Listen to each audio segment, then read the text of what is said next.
What's up, everybody? On today's show, fall camps coming to a close across the SEC. We're getting into game preparation week.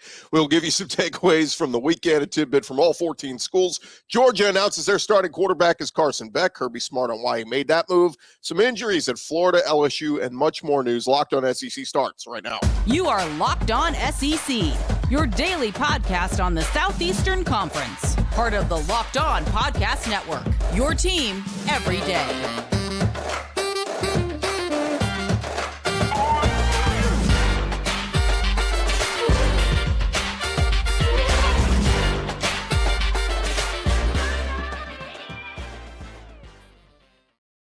Hey, what's up, everybody? Welcome into Locked On SEC. It's great to have you guys along. Today's episode brought to you by LinkedIn Jobs, helping you find the qualified candidates you want to talk to faster. Go post your job for free at linkedin.com/lockedoncollege.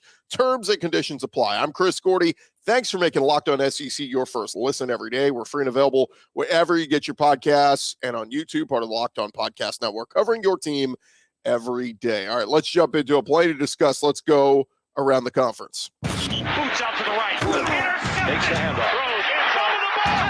What a catch! Around the conference. And we start over at Georgia as Kirby Smart broke the news Friday afternoon that, Carson Beck is going to be their starting quarterback. No surprise there.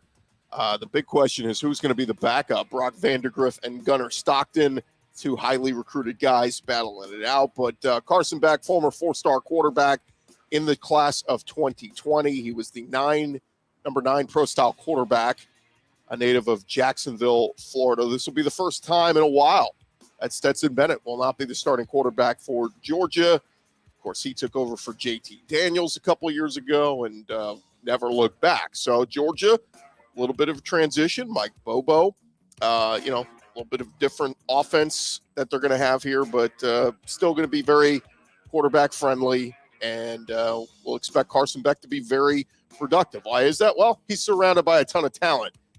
Kirby Smart asked what separated Carson Beck in the competition this offseason. He said one of the main things was Beck stood out with how comfortable he was in the offense. And I think we saw that in the spring game. For those of you who watched that, Kirby said that's the greatest separator between he and the other two quarterbacks, just the comfort level with the offense.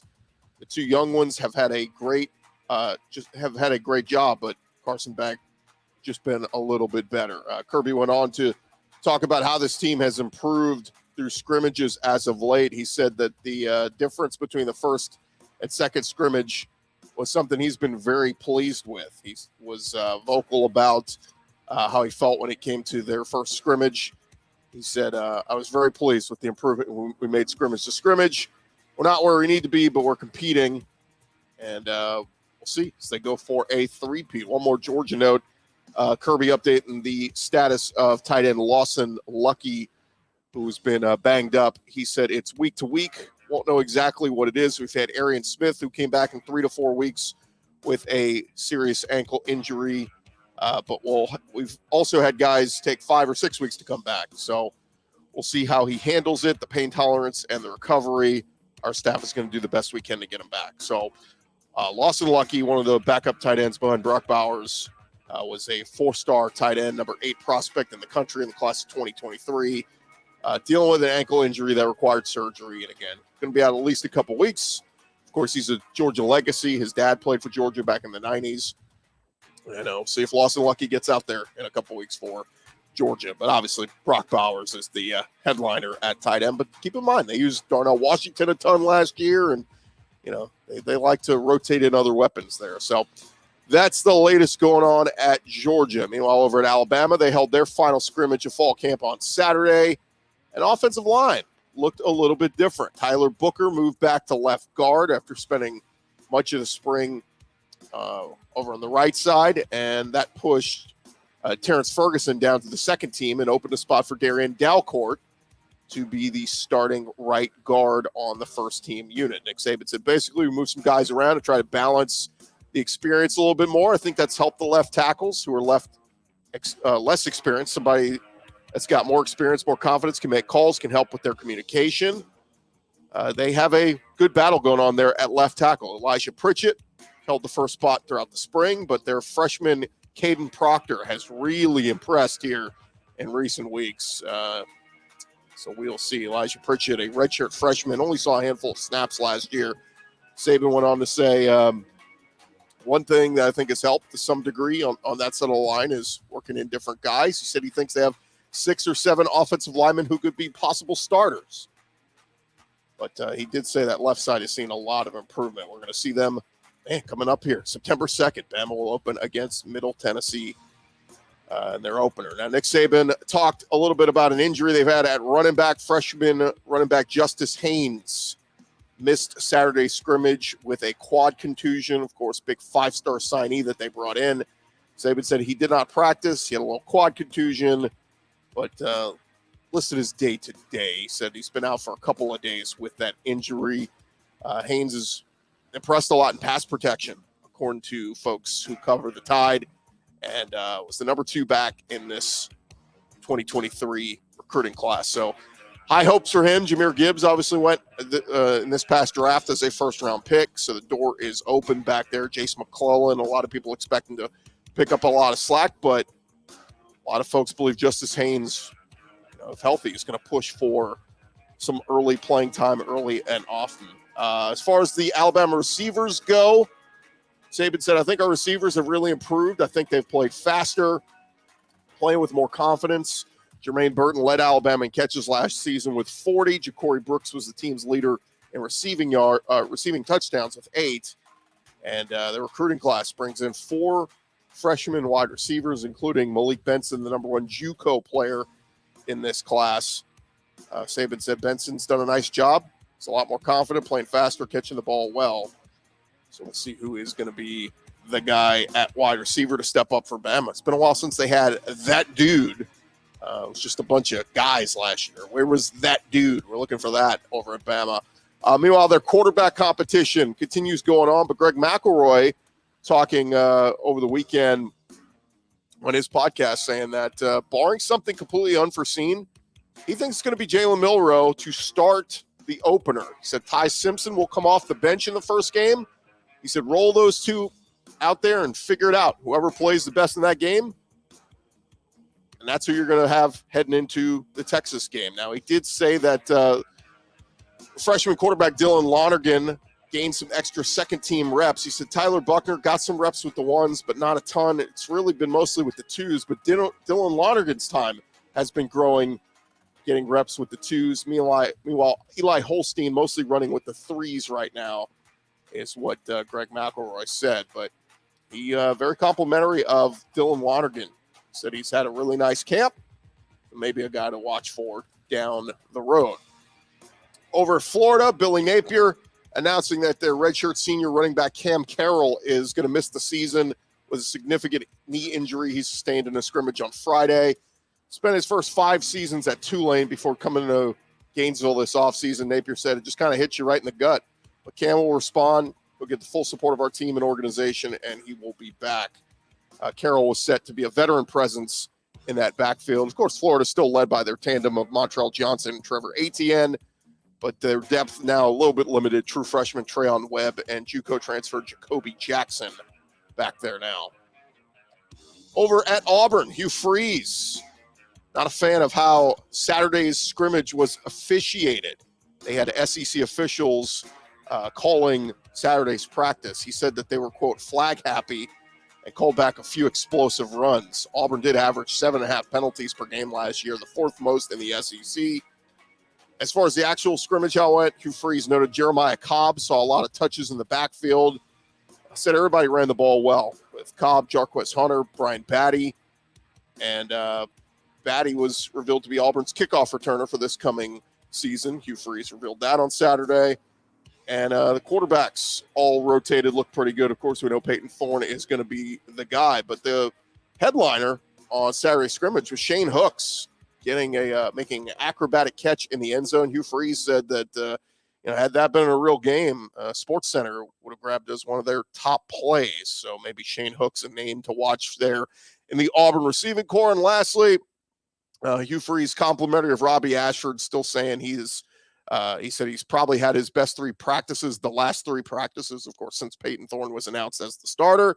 He went on to say Ashford is different, needs to get some touches within the offense this fall. And while the quarterback battle is decided, of course, Freeze says that Ashford continues to push Peyton Thorne in training camp. All right, when we come back here on Locked On SEC, we're going to touch on some more news and notes, including Eli Drinkwitz talking about the Mizzou quarterback battle. Thank you guys for making Locked On SEC your first listen every day. That's coming your way in just a sec. This episode is presented to you by our friends over at LinkedIn Jobs. Look, these days, every new potential hire can feel like a high-stakes wager for your small business. You want to be 100% certain that you have access to the best qualified candidates available. That's why you got to go check out our friends at LinkedIn Jobs. LinkedIn Jobs helping you find the right people for your team faster and for free. It's very easy. You go to their website, you post to your LinkedIn profile the job posting that will spread the word that you're hiring, and then they've got simple tools on there. That like screening questions that are going to make it easy for you to focus on the candidates with just the right skills and experience so you can quickly prioritize who you want to interview and hire. It's why small businesses rate LinkedIn Jobs #1 in delivering quality hires versus leading competitors. LinkedIn Jobs helping you find the qualified candidates you want to talk to faster. Go post your job for free at linkedin.com/lockedoncollege. That's linkedin.com/lockedoncollege. Go post your job for free. Terms and conditions apply.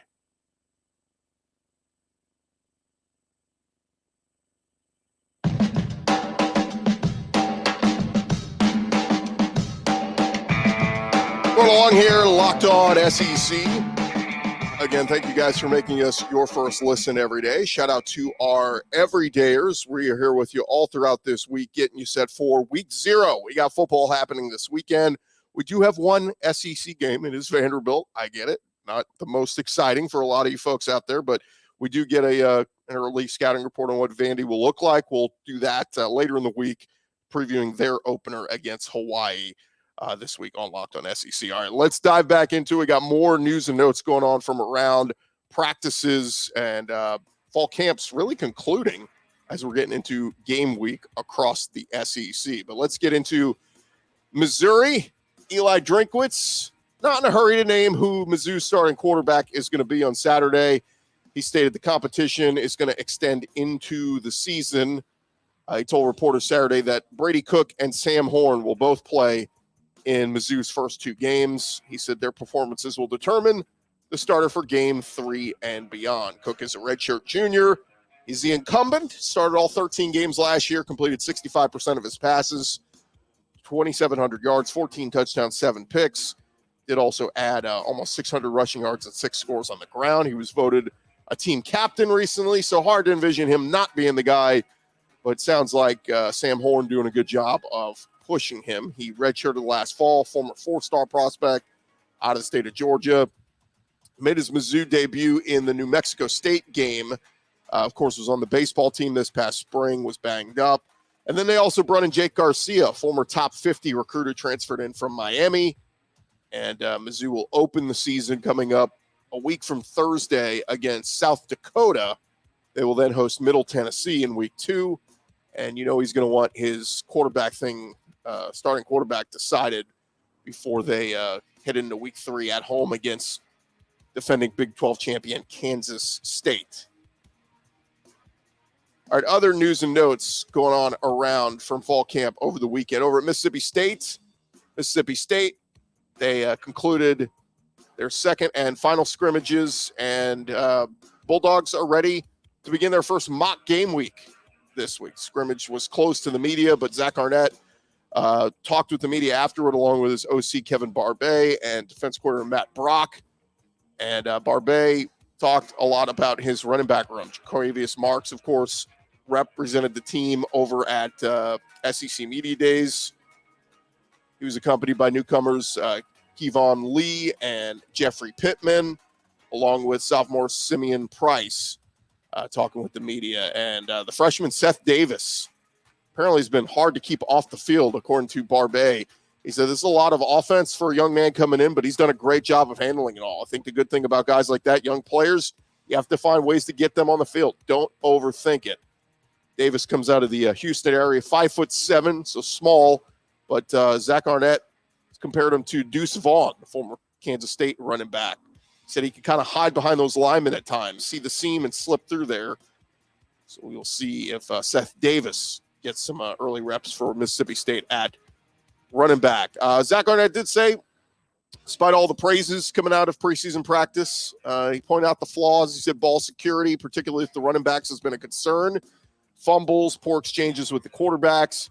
He said all those mistakes could cost us a game this year. He said that's sloppy, bad football. We cannot have that. One more note, of course, we had friend of the show, Vanderbilt transfer quarterback Mike Wright, who's now at Mississippi State. You got Will Rogers there as a starter, but how are they going to use Mike Wright? Well, over the weekend, we saw a play where Will Rogers shifted out to receiver. Mike Wright took his spot behind center for a design run.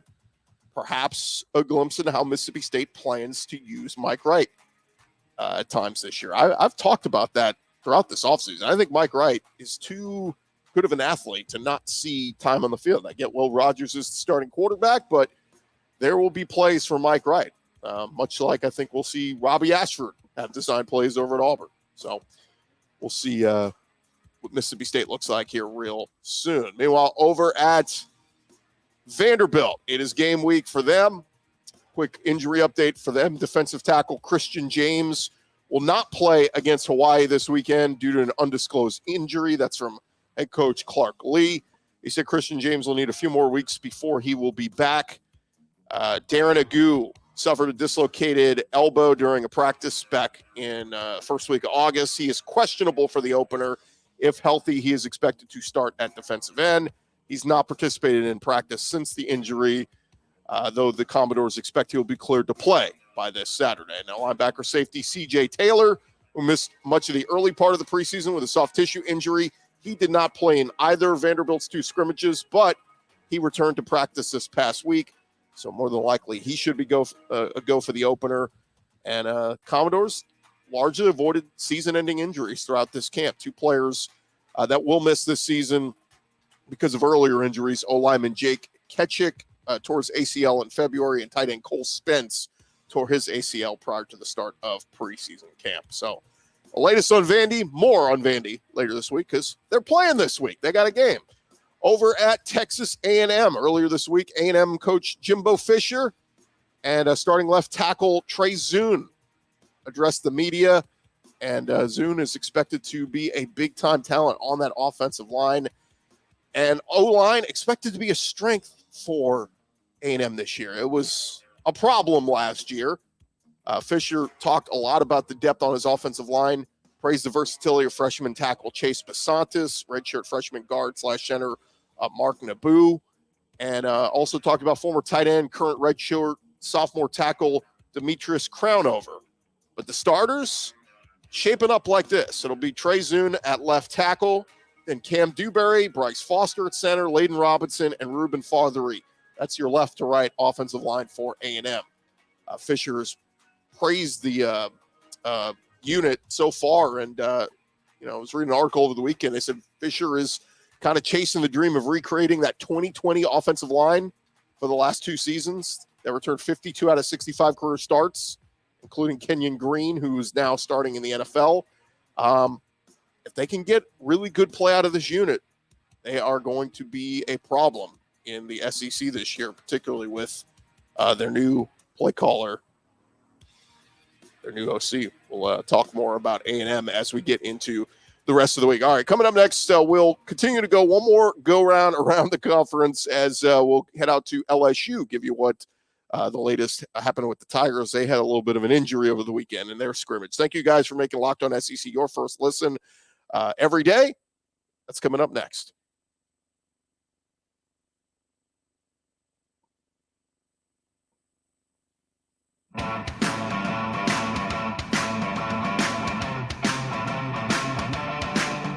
All right, roll along here. Locked On SEC. Again, thank you guys for making us your first listen every day. We got to continue going around the conference. We told you we'd give you a tidbit on all 14 schools from either the weekend, something that happened, recruiting, or something from the fall scrimmages and whatnot. So let's dive back into it over at LSU.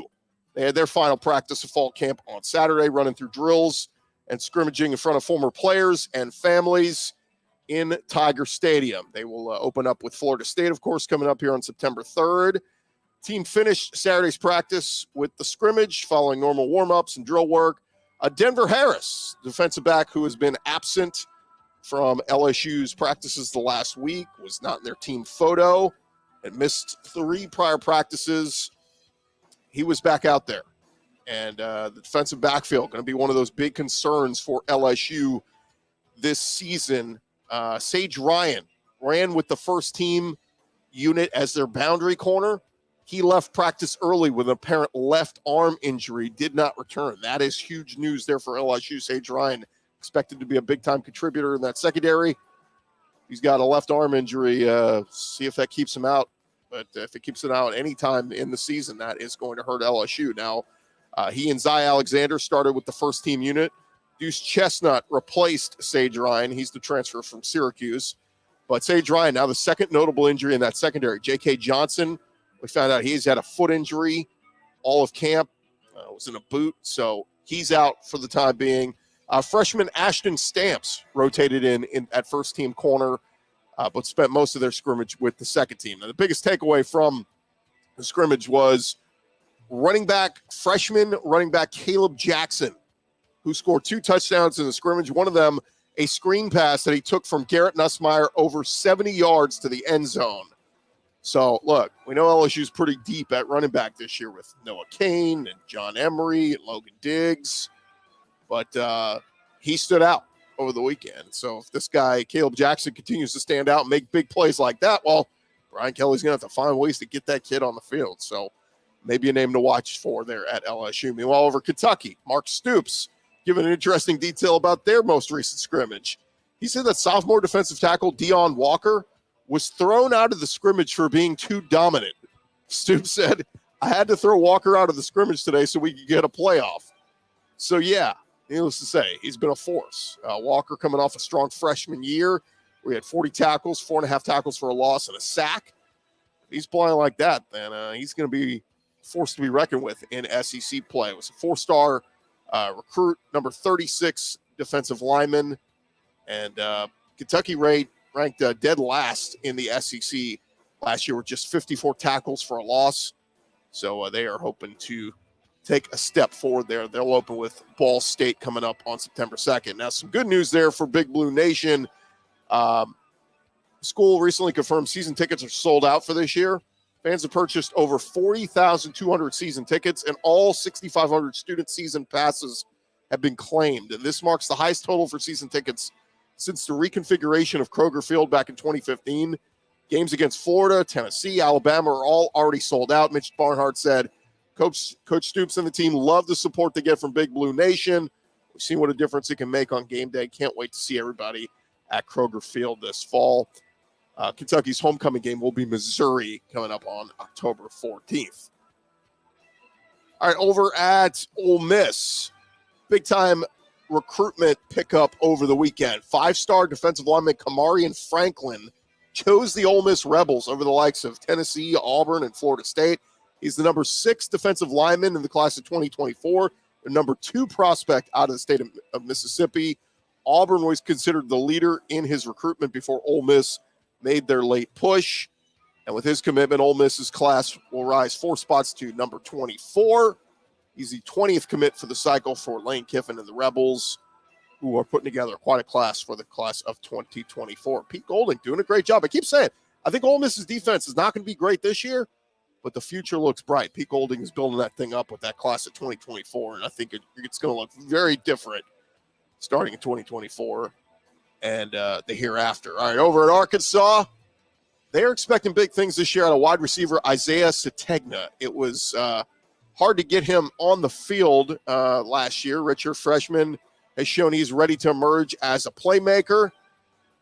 According to reports, he has world-class speed, good football IQ, and he's added an element he didn't really have as a true freshman, and that's running routes. It is something he has worked on all spring into fall camp.